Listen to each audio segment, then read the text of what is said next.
یہ ہے اخلاص۔ فلما نجاہم الی البر، اور پھر جب اللہ تعالیٰ انہیں بچا کر خشکی پر لے آتا ہے، اذا ہم یشرکون، تو بغیر کوئی کسی توقف کے وہ شرک کرنا شروع کر دیتے ہیں۔ پھر اسی شرک میں یہ جو بچا لیا، یہ فلاں کی نظر کرم ہوئی ہے، فلاں بت جو ہے اس پر اب میں جا کر نظر دوں گا، چونکہ میری جان بچ گئی ہے تو وہاں جا کے جو ہے وہ قربانی دوں گا، فلاں جگہ جا کر چادر چڑھاؤں گا۔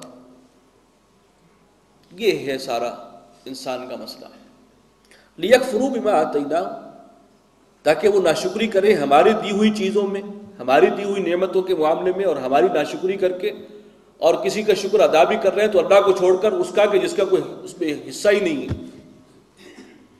وَلِيَتَمَتَّعُوا، اور ٹھیک ہے چند روزہ زندگی ہے، اس کے مزے لوٹ لیں، برتنے کا سامان ہے برت لیں۔ فَسَوْفَ يَعْلَمُونَ، کوئی دیر کی بات ہے حقیقت کھل جائے گی۔ یہ حقیقت تو اسی وقت کھل جائے گی جب موت کا فرشتہ حاضر ہوگا، 14 طبق اسی وقت روشن ہو جائیں گے۔ اس کے لیے قیامت تک پہنچنا جو ہے وہ ضروری نہیں ہے، اسی وقت بہت سے حقائق، 14 میں سے 8-10 تو روشن اسی وقت ہو جائیں گے۔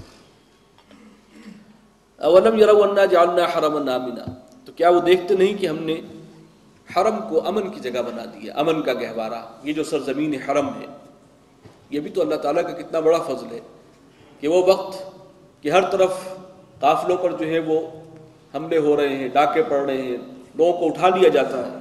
وَيُتَخَطَّفُ النَّاسُ مِنْ حَوْلِهِمْ، ان کے آس پاس سے لوگ اچک لیے جاتے ہیں۔ وہاں تو دھندا یہ تھا نا کہ ایک شخص کو جو ہے وہ قافلے پر حملہ ہوتا تھا اور لوگوں کو پکڑ کے لے جاتے تھے، غلام بنا کر بھیج دیتے تھے۔ آج کل جو سلسلہ ہوتا ہے اغوا برائے تاوان، تو وہاں اسی قسم کا وہ دھندا تھا، لوگوں کو پکڑا، غلام بنایا اور جا کے کسی جگہ بیچ آئے، پیسے کھڑے کیے۔ تو لوگ آس پاس کے علاقوں سے اچک لیے جاتے ہیں، ان کے قافلوں پر حملے ہوتے ہیں، ہر جگہ جو ہے بدامنی ہے، لیکن یہ سرزمین حرم ہے جو اللہ تعالیٰ نے اس کو امن و امان کا گہوارہ بنا رکھا ہے، اس وقت بھی تھی۔ تو کیا وہ دیکھتے نہیں اسے؟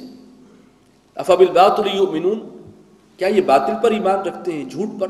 وبنعمت اللہ یکفرون، اور اللہ تعالیٰ کے احسانات کی ناشکری کرتے ہیں، انکاری ہیں۔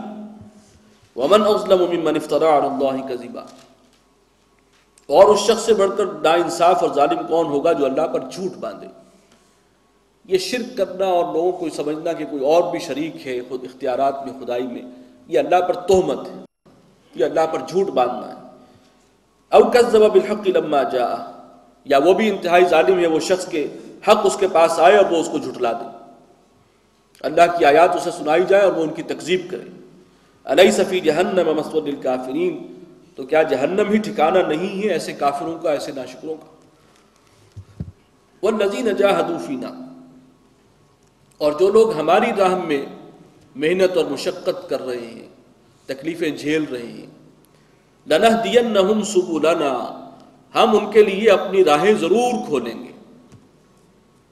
جو ہماری خاطر کر رہے ہیں تو ہم ان کو راستے کھولتے جائیں گے، ان کے لیے آسانی بھی پیدا کریں گے، انہیں سیدھے راستے کی ہدایت بھی دیں گے، اور جو مقصد ہے اللہ کا قرب وہ بھی حاصل ہوگا، وہ راستے بھی کھلتے جائیں گے۔ وَإِنَّ اللَّهَ لَمَعَ الْمُحْسِنِينَ، اور یقیناً اللہ تعالیٰ کی معیت حاصل ہے ان کو جو محسن ہیں، خوب کار ہیں، حسن عمل کا مظاہرہ کرنے والے ہیں۔ اللہم ربنا اجعلنا منہم، آمین یا رب العالمین۔ بارک اللہ لی ولکم فی القرآن العظیم ونفعنی وإیاکم بالآیات والذکر۔